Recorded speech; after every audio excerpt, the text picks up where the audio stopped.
the swimming pool to save, not to talk of a river. A joke. Okay, well, still on the business of safety, media practitioners and rights advocates called for the immediate release of broadcast journalist Joshua Rogers, who was kidnapped in Port Harcourt. Speaking on this, Chairman of Andoni Practicing Journalists Association, Ruben Okwa, condemned the abduction of Mr. Rogers, a Channel television correspondent, and called for his unconditional release. The police have been duly informed about it. All the security agencies have been informed about the incident. We hope that something tangible will be done by the security agencies to ensure his self-release. We are yet to wrap our heads around what actually happened. He's just an ordinary citizen of this country that is doing his legitimate job as a purveyor of information to the public. So we wonder why he's been kidnapped. We'd like to appeal to the adopters of Joshua Rogers so that he's reunited with his family. He has 3 kids, and the wife and the children have been restless since he was kidnapped.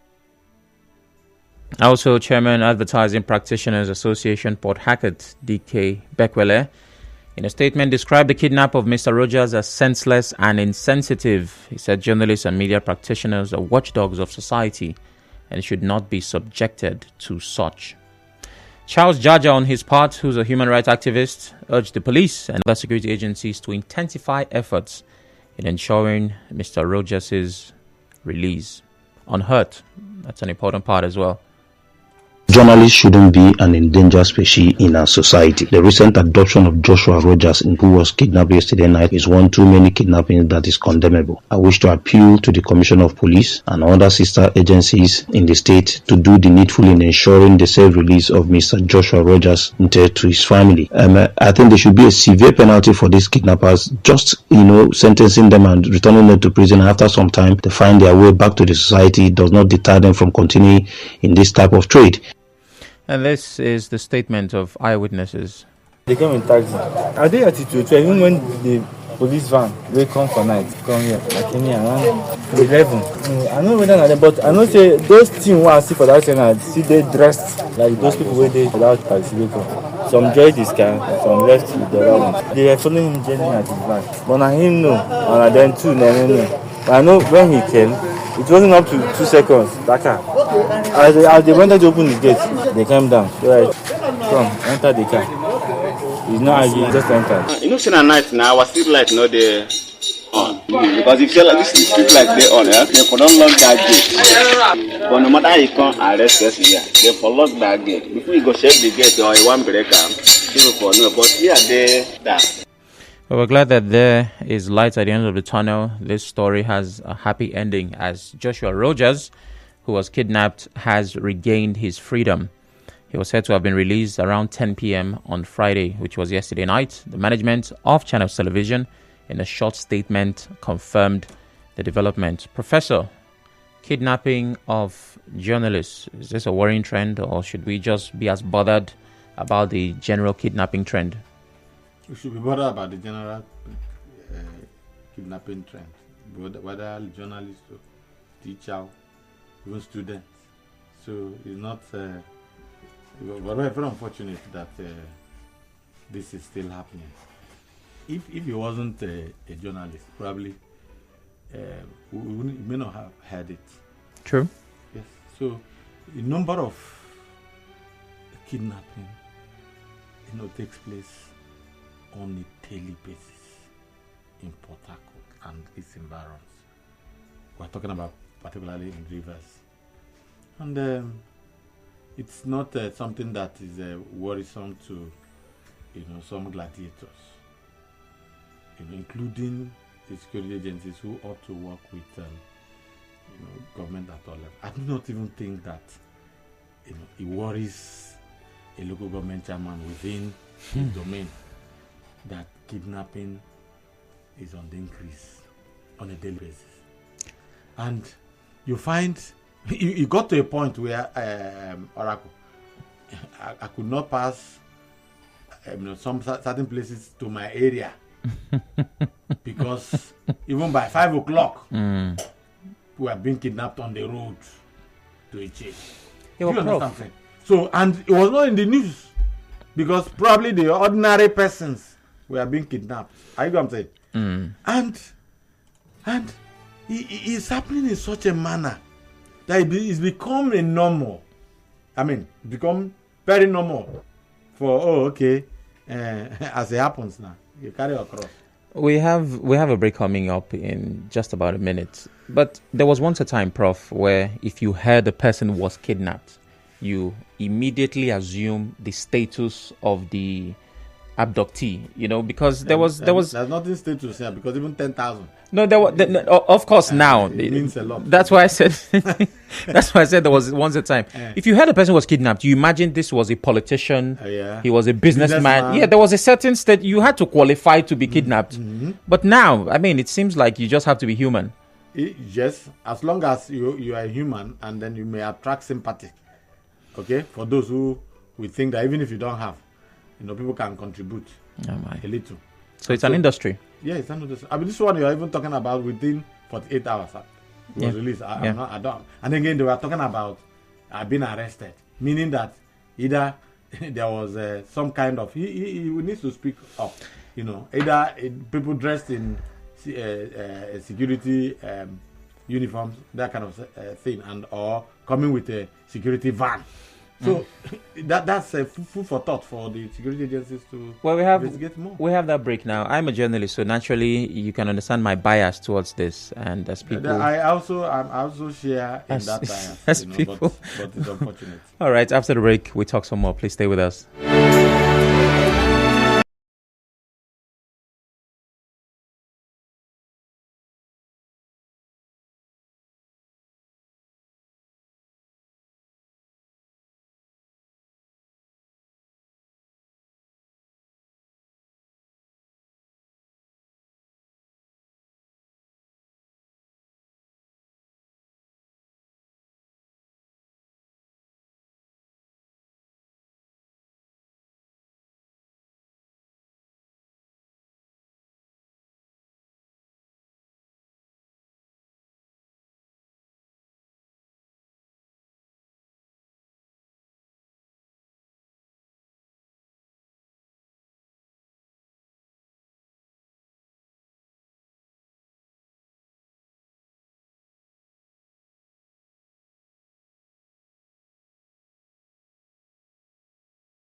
Back still the front page, 92.3 Nigeria Info. My guest, Professor Ken Nweke, who is a professor of politics and governance with Ignatius Ajuru University of Education, is still right here. You're welcome once again, sir. Thank you.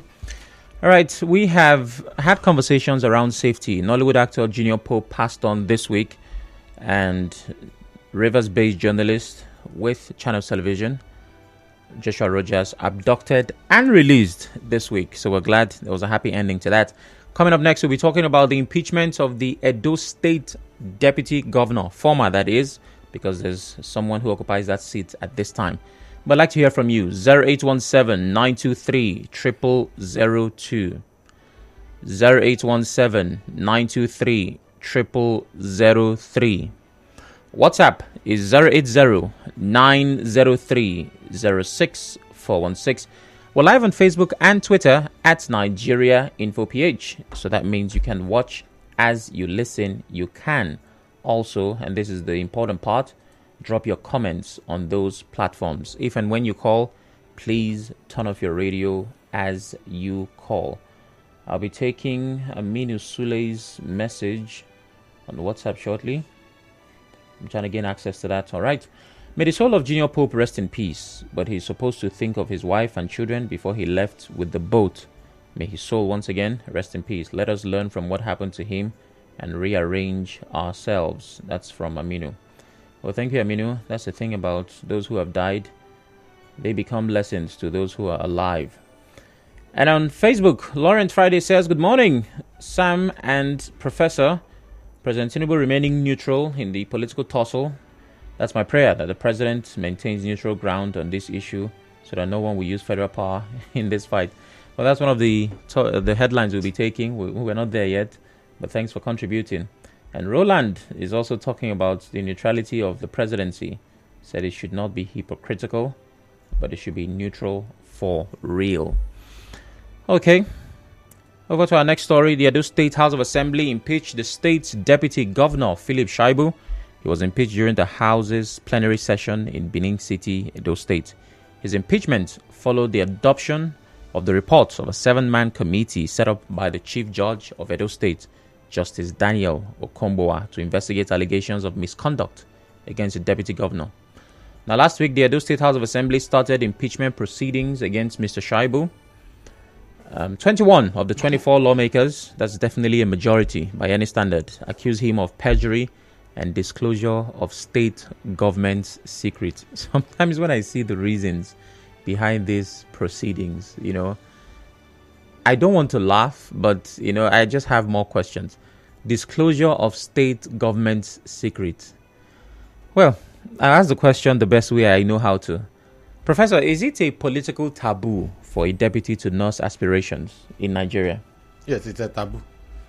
Not just in Nigeria, but again, difference in Nigeria is that you can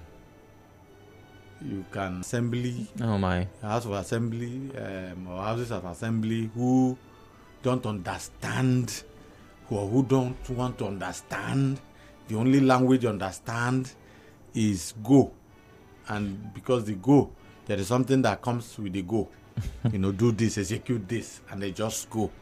And so it's worrisome, and that's why, I don't like to be any spare tire for anybody, anytime.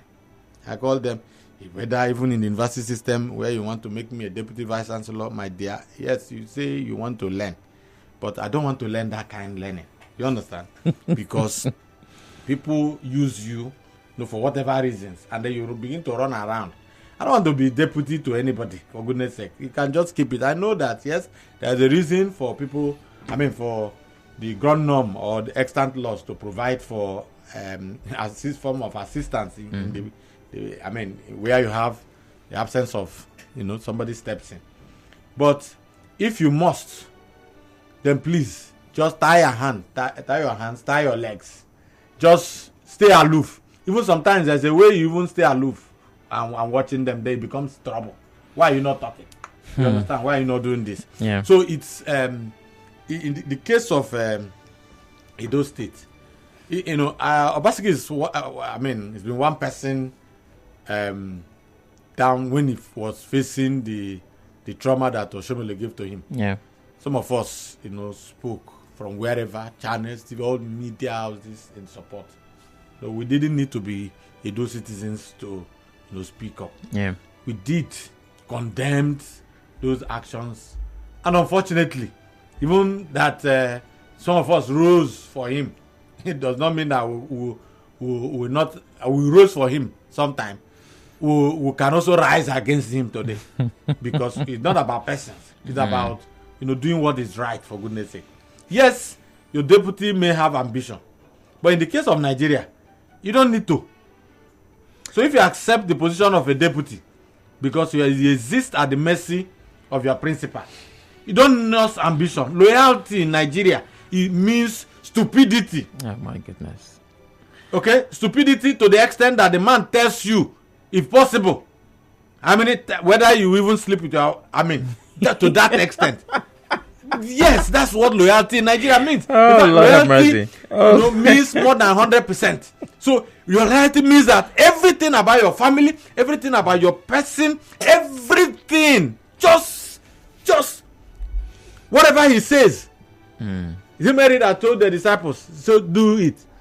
And so it's like, loyalty in Nigeria is equal to stupidity, foolishness. Well, let them match you, just lie on the ground. You become it depends. The level of, let me use the word respect and not abuse, would depend on the nature of your principle. While your loyalty almost equates servitude, if you have a responsible principle, that may not be your reality. But I really do not like to make comparisons with the United States because I feel like as a nation they have failed on so many fronts. But because we have copied our democracy from them, I would have to. There are lots of deputies, vice presidents who eventually became presidents in that country. George H.W. Bush, Richard Nixon, and of course the current president of the US was Obama's vice. And he had run many years ago. So if this is the democracy that we are trying to mirror, and you can see deputies become principals eventually, it's not one, not two, not three, it's a normal practice. Why is it that in this country, for a deputy governor, in fact, at the presidential level, it is just good luck who went from vice to president because of the death of Yaradua. Otherwise, he would have died. Exactly. If not, it's possible, he may not have become president. So why is it difficult? Why would becoming a deputy governor or a vice president become a curse that states that I cannot go beyond that level politically? If I the throne, I will not get it. Let me answer you one of the whys. Most of the deputies that finally emerge as political strategy. Okay? Political permutations. Yeah, not just that, Oracle looks at me, he's the flag bearer, and he thinks that Nweke will be a great support. Oh my. Okay? Because it ought to be like mentorship. There's a deputy, and then you are mentoring him. Yeah. For succession, if you ask me. Not deliberately forcing him on the people, but in making him to go through the crucibles and imbibe whatever good qualities, leadership qualities that you have. Because leadership is about mentors. If you don't go through the crucibles, you will not imbibe. Yeah. Are you know what I'm saying? Yeah. Like being socialized. But in the case of Nigeria, you emerge, and then they are not talking about either geographical configuration. Are you know what I'm saying? Even religious. Religious. Yeah. Okay. So there are you have number of variables that you consider. And so it may not be that, there is a law for this man to join forces with me or with you, to bring about the much needed governance. Look at people who have the pedigree, pedigrees who have the right experiences to join forces with you. That's not what happens here. What happens is, I'm a Muslim, for instance, and then we need a Christian deputy governor from a region, from a particular region. Yeah. And then depending on the votes you are looking at, You know, I come saying, and that deputy comes from either a donut or somewhere that also has, you know, so much of votes at the time. And don't also forget that Shaibu, you know, reached out. In fact, he had the people, you know, by him. Do you understand what I'm saying? You know, when he even worked with Oshomole and other. And so, but for such a man to have, given himself onto this kind of caricature that these guys are just, unfortunately, it is even coming from a man that attracted support across the country.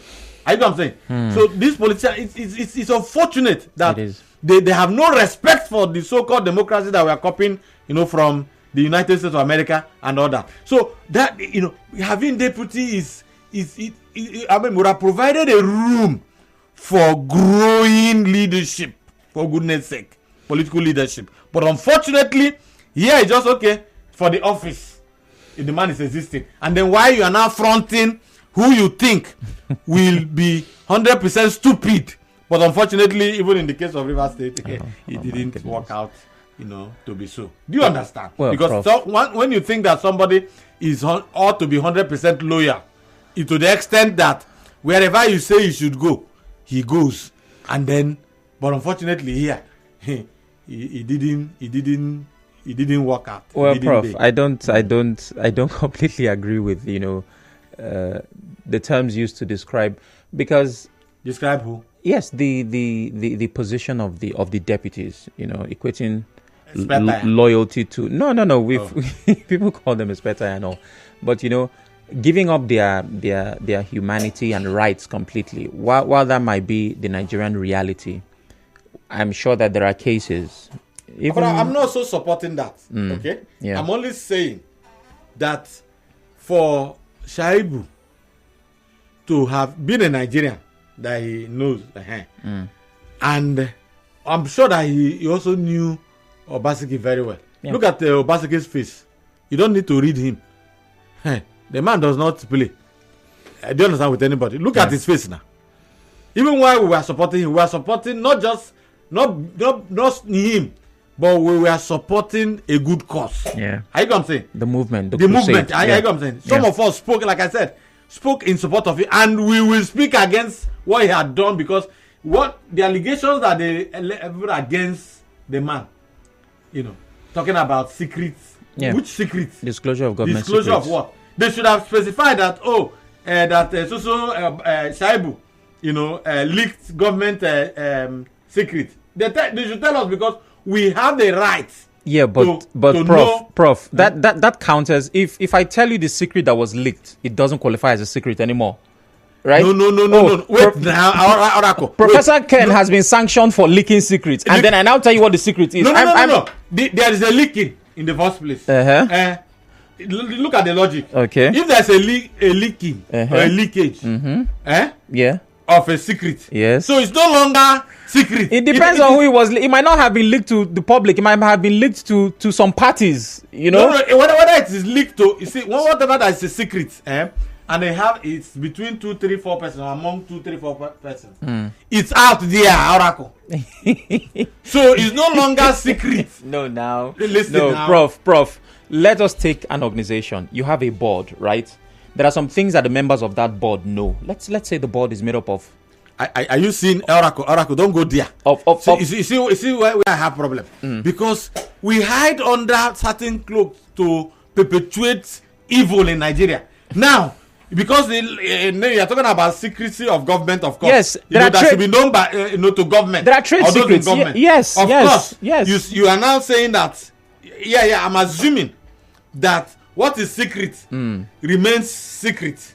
Okay? And that since, for me, my own argument is that since it has been leaked, may we know what has been leaked, because it's now no longer secret, because it has been leaked. My goodness. So you see, these guys hide under, and all of them, including Shaibu. If Shaibu was also to have a deputy, let me assure you, without going to ask him. No, we can't. We can't make that statement. No, I will tell you. We don't know. It is in the DNA of every. It may also be in Oracle. Oh my goodness. May also be even in me. So it's born. So it's a Nigerian thing. It's in the DNA of Nigerians. Okay, so I'll be taking calls now, but before I do that, let's hear from Shaibu himself. He says that he was impeached by the assembly because of his ambition. The assembly says for revealing, state secrets, government secrets. But Shaibu says no, it is because he had an ambition for the forthcoming election. And he described his impeachment as an abuse of power, saying he will fight the injustice. Let's hear from him. Let it be clear that this impeachment was hashed because of my ambition to contest the Edo State 2024 governorship election under the People's Democratic Party, PDP. The allegations brought against me are nothing more than a postscript to conceal the true motive behind this impeachment. It's a flagrant abuse of power and a betrayal of the trust that the people of Edo have placed in their elected officials. All right, to get to be a part of this conversation, call the numbers 0817-923-0002, 0817-923-0003. Please turn off your radio as you call.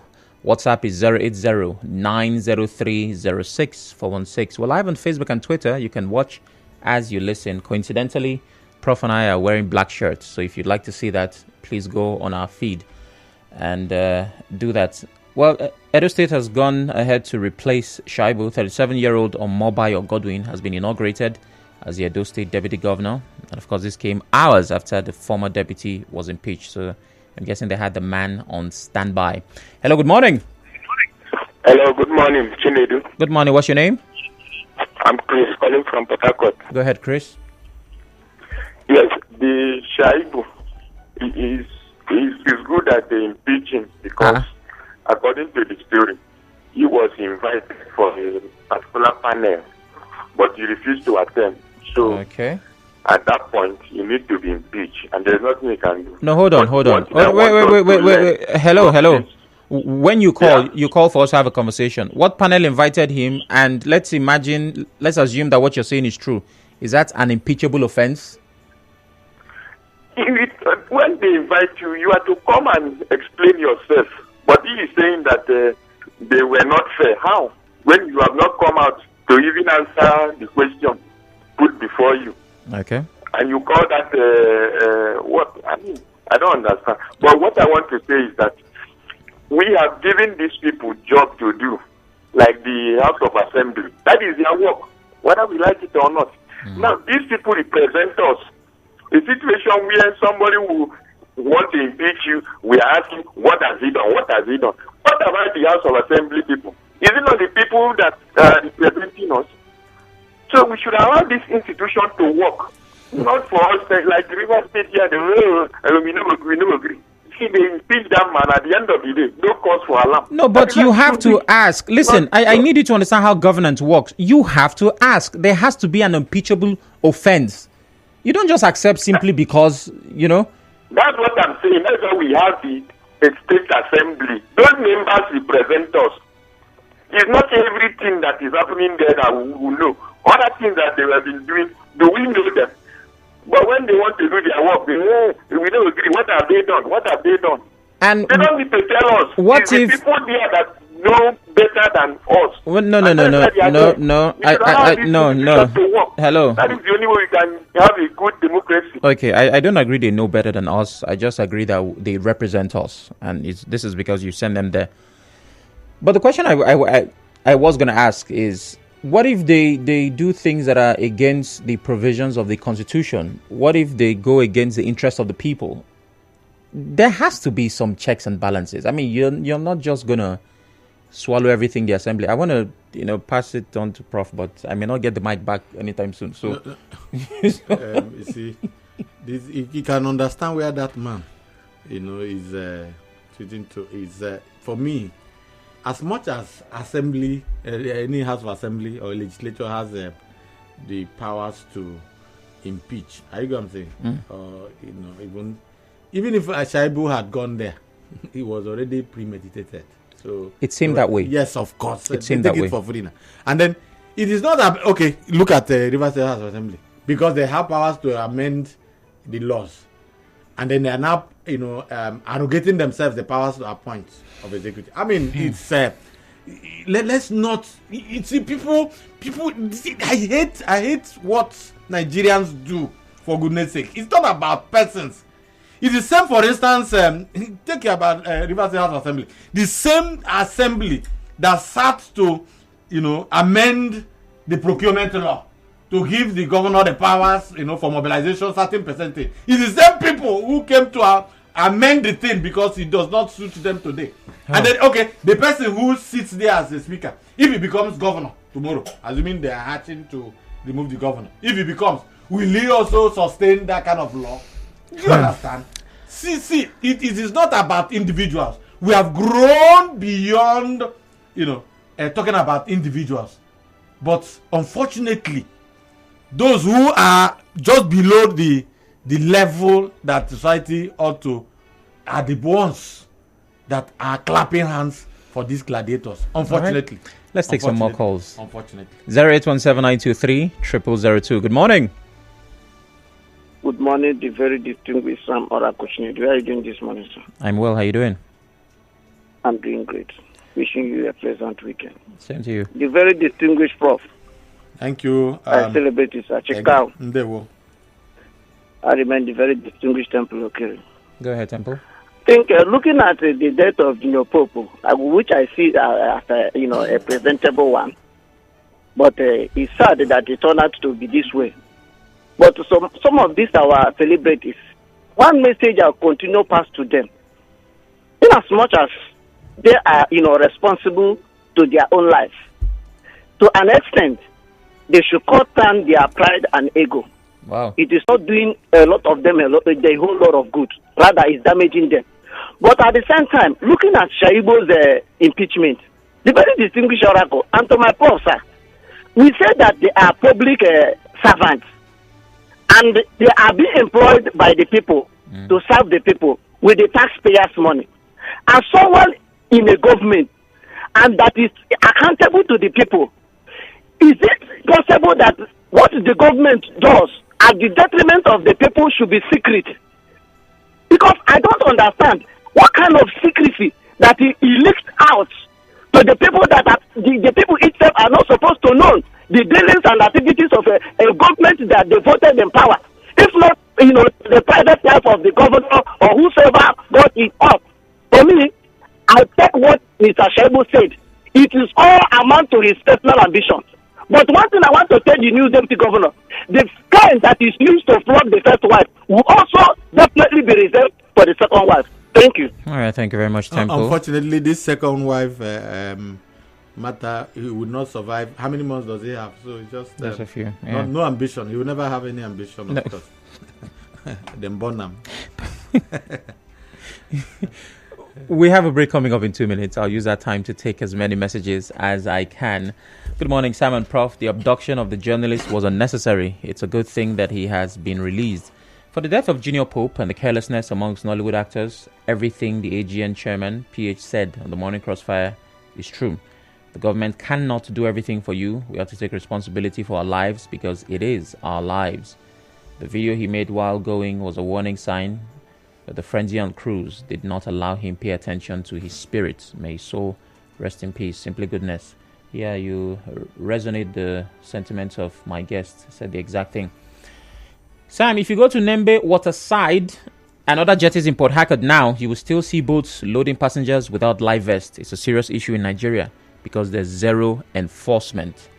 I strongly recommend state and local governments to carry out safety audits in all jetties in their respective domains. It should be made mandatory. Which local government? For passenger, all local governments, Prof, all. For passenger and operators to be kitted. In Rivers State or somewhere? Well, all in the entire nation. It's safety. May the soul of the demised actor rest in peace. Dr. T from Port Harcourt, thank you very much. Do you still have local government chairman? Of course we do. They are still there, functional. Yeah, I mean, somebody occupies the position. There are controversies around that, but then they are taking money. Just what you know them is that they take allocation, right? Well, Prof, we might be dissatisfied with or that they dodge some state functions and play politics of. again, the reason why we talk for development is to highlight, where there are problems and, more importantly, give recommendations as to sustainable solutions. So, Oracle, it's unfortunate. Even what we are talking about falls within the purview of local governments to regulate. Are you what I'm saying? Yeah. Yeah, in their localities. We have to take that break now. After that, we return with some more. Stay with us. Madam, you don't try this new Lush Hair 4-in-1.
We have just 3 minutes left on the clock. I still have Professor Nweke right here with me.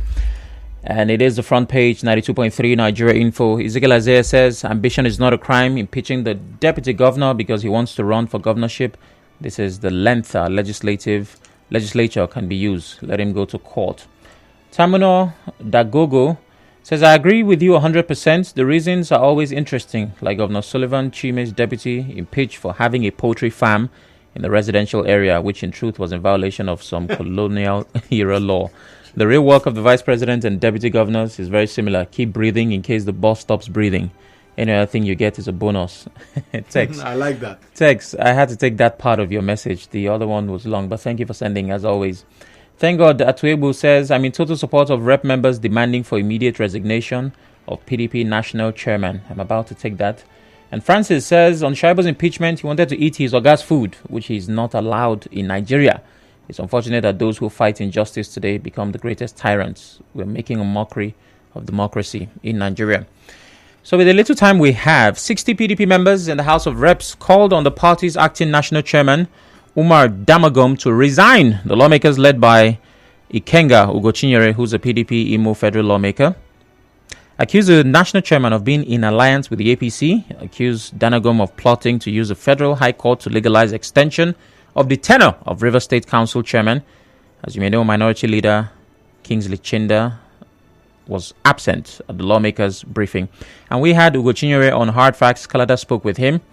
And, he had a few things to say. Let me run through that very quickly and ask the professor his thoughts. But you now want to hide inside the PDP and you keep putting fire under the bed to burn down the whole place, and then you say this is politics. That is not politics. There is no opposition party anywhere in the world that allows that kind of thing to happen in the own party. Now you have acting national chairman, Madam Agu, who does not see anything wrong. That those who call themselves PDP in name, but APC in paper somewhere, and action is destroying your own party, and you're still meeting with them. This is the highest thing you can do in a political party, which is the height of political treason in intra-party democracy. If you stay in a political party and publicly be truncating and saying that over your dead body shall your party not be. All right, so Gochinyo had a lot of things to say. Also, called out the former governor of Rivers State. Very quickly, Prof, your take on this. We're almost out of time. Gochinyo has spoken my mind as far as I'm concerned. Nothing more to add, only to say that we are learning another kind of politics in Nigeria where you be associated with a particular political party and then you are working with another ruling political party and then you are holding at your two hands, holding here and holding here. You are not resigning and then your people are not also announcing your removal and all that. Nobody. So because something is playing out under, and that's what everybody is interested in. Okay, Prof, in one sentence, because this also connects to the Rivers crisis, the presidency this week said they are neutral as to the Nweke Fubara issue. Don't go too far. In one sentence. Yes. Some of the political gladiators enjoy some of these things because at the end of the day, the governor here is saying he identifies with the renewed hope agenda. Then the other man is also, they are looking at 2027. Okay. And so to appropriate so if that you come. Thank you very much, Prof, for your time. It's always a pleasure having you with us. We appreciate it. Have a wonderful weekend, sir. Thank you. And that's it on today's episode of The Front Page. Join us next Saturday at 8 a.m. to catch the updates on the biggest stories making headlines for the week. The news around the world comes up now. Stay with us.